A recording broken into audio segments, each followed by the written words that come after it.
Hello, my name is Navigator, and in today's video we're going to be taking kind of a darker turn, I guess you could say, and I'm going to be talking about the most controversial wrestling figure that I have amongst my wrestling collection, and arguably the most contestable thing that I have in my entire collection as a whole, and that is going to be this Chris Benoit action figure. Now, I'm sure a lot of you guys in the wrestling community know who Chris Benoit is, even outside of the community you probably do. But selfishly and unfortunately, Chris Benoit was not the selfish part. Hold on. I'll start over there. Chris Benoit was a former wrestler during the Ruthless Aggression era. That's where he kind of made his name. He had a whole Toothless Aggression gimmick. But unfortunately and selfishly, in 2008, Chris Benoit took the life of himself and his wife and child. So that was a horrible event that happened. Absolutely no excuse for it. There are different kind of opinions as to why he did it or how it happened, stuff like that. But when it comes down to it, it was not a good decision whatsoever on his part, and it was completely selfish that he took the lives of not just himself, but his wife and child. So I'm not going to continue going on down that whole hole, but I don't know. I want to make this video and kind of just talk about why I have this in my collection. And kind of first and foremost, it is a morbid curiosity. It is something that I think collectors will agree with, that, like figures that haven't been made in a long time, or, they got discontinued, stuff like that. Those ones are kind of more rare and more sought after, even just if it's an individual kind of thing.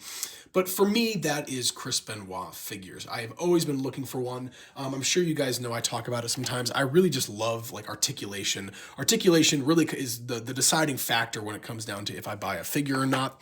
And typically ones like this that don't really have a lot of articulation back from the Jakks days. And just a side, this is actually from Series 7 of the Ruthless Aggression era from Jakks Pacific. But anyways, there are other Chris Benoit figures that I did kind of want, because I only really wanted one. But now that I have this one, there is absolutely no point in continuing it. I'm not trying to have a whole brigade of Chris Benoit. That'd be a little bit odd.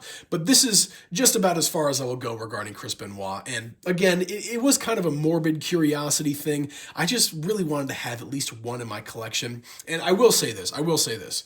Chris Benoit's theme song is absolute fire.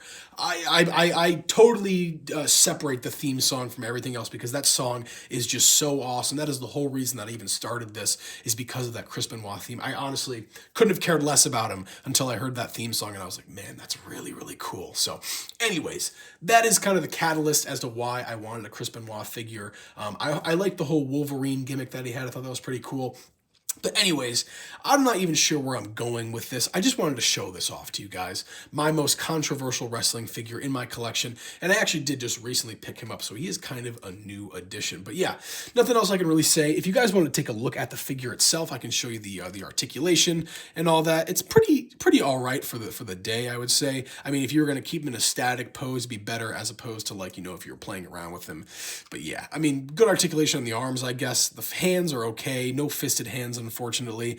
And he did have printing on the side. It said Toothless Aggression and Wolverine somewhere, but in the decades this has been out and sitting in the antique store, it has kind of faded away, and it's a little wet there because I did wash him off, getting all that antique junk off of him.